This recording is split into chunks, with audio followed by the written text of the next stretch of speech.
আজ আপনাদেরকে নূপুর ব্লগ চ্যানেলের পক্ষ থেকে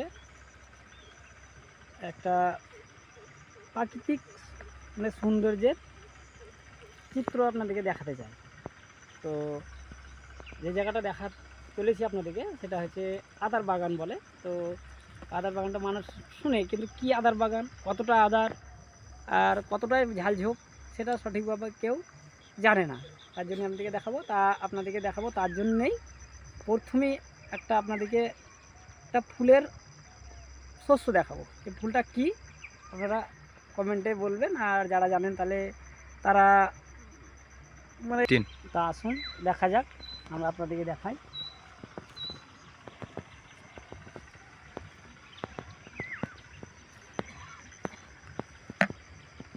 দেখুন এগুলো কি ফুল হতে পারে। সাদা, প্রায় এর হাইট 5 ফুট। তো এগুলো আদৌ সরষে নয়, আপনারা দেখলে সরষে মনে করবে, সরষে নয়। আমি এই ভিডিওর মাধ্যমেই বলবো এটা কী ফুল। সাদা, তো সরষে ফুল নয়, সরষের মতন দেখতে। ওই 5 ফুট হবে তার হাইট, উচ্চতা। কি অপূর্ব সুন্দর দেখতে, মনোরম পরিবেশও বুঝতে পারছেন কত সুন্দর। আর এগুলো আমি যেটা দেখাচ্ছি, এটা কি ফুল আপনারা দেখলে এবার বুঝতে পারবেন।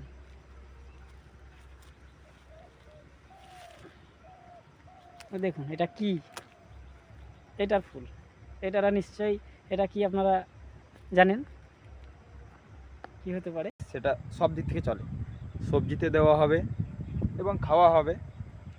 তো বক্তব্য হচ্ছে যেটা, যে মটরশুঁটি সবাই তো খেয়েছে, আশা করে গাছ কেউ দেখেনি, আর যদি বা দেখে থাকে গাছটা কী টাইপের হয়, কেমন ধরনের, সেটা কেউ জানে না। তো আমরা ভিডিওর মধ্যে প্রকাশ করছি যে গাছটা কেমন টাইপের হয়। এই সেই গাছ, এই গাছ, এই মটরশুঁটি, এই দেখো এই মটরশুঁটি, এই সেই গাছ, এইরকম গাছ হয় এই মটরশুঁটি কলাই। তোমরা আশা করি চিনতে পেরেছো যে আমি কার কথা বলছি।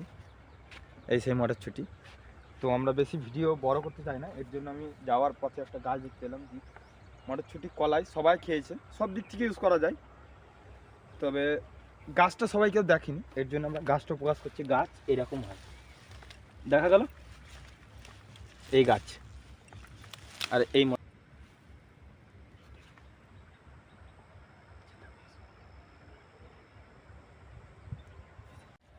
সেই আদার বাগান, এটা আদার বাগান বলি। আপনাদেরকে দেখার জন্য আমরা ভিডিওটা বানাচ্ছি।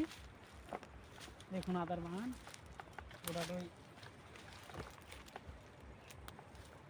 আদার বাগান বলতে এখানে বড় বড় গাছ ছিল আগে, আম গাছ, অর্জুন গাছ, এই গাছগুলো ছিল, গাছগুলো সবটা কেটে নিয়েছে।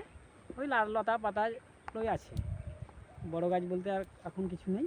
এই সাইডে এটা হচ্ছে নদী, এই নদী পড়ছে, এটা নদী গেছে, নদীর ধার লাগায় আদার বাগান। তো যারা দেখেছেন আদার বাগান, তারা তো এখন নিশ্চয়ই দেখলে বলবেন গাছ নাই, কোনো কিছু নাই, আদার বাগান। এই সেই আদার বাগান, দেখুন কতটা পাতা পাতা ঝালঝোঁক। বড় গাছ বলতে কিছুই নেই, সবই কেটে দিয়েছে। এই দেখুন কাটা ওই ওর গুঁড়িগুলো, মানে গাছের গুঁড়িগুলো। হ্যাঁ, আম গাছ বেশি ছিল, এখন আর সেটা নাই। আদার বাগানের এটাই হচ্ছে টপিক।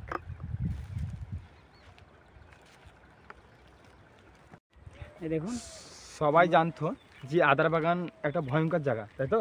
হ্যাঁ, তো আদার বাগান আমরা আগে এসেছি, আগে বলতে কয়েক বছর আগে, যে আদার বাগানের ভিতরে ঢোকার মতন সাহস কেউ ছিল না। তো সেই আদার বাগান আর নেই, সেই আদার বাগান এখন নেই।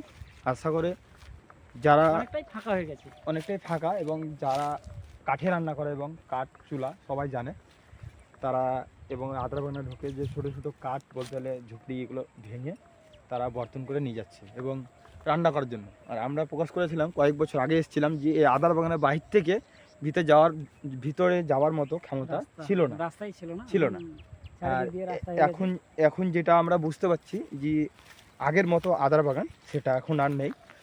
আর এই আদার বাগানের যে বড় বড় গাছ ছিল এবং আমরা সাইডে এসে ঢোকার কোনো সাহস ছিল না। আদার বাগানের ভিতরে আদার বাগানে এমন একটা নাম ছিল যেটা ভিতরে এমন কোনো জন্তু নাই যে থাকবে না, এরকম ভয়ে আতঙ্ক থেকে ঢুকতো না। তবে আমরা জানি যে আদার বাগান অনেকটা এখন ফাঁকা হয়ে গেছে, এর জন্য আমরা আদার বাগানে এসেছি। তো আদার বাগানে সেরকম কিছু দেখতে পাই না, ফাঁকা হয়ে গেছে। বেশ ভালো লাগলো, যেটা মনে করছিলাম সেটা নাই। তো আপনাদেরকে সোশ্যাল মিডিয়াতে প্রকাশ করলাম যে আদার বাগান সেরকমের কিছু নাই। সব মেয়ে এসছে, যারা ছেলে মেয়ে কাঠ ভাঙতে হয়তো বুঝতে পারবো হ্যাঁ যাচ্ছে ওইদিকে। তো এটা আমাদের ব্লগ ছিল, আশা করে ব্লগ আমাদের আদার বাগান নিয়েই ছিল। আদার বাগান শেষ হয়ে গেল, আমরা অন্য টপিক দেখছি। চলো লেটস গো।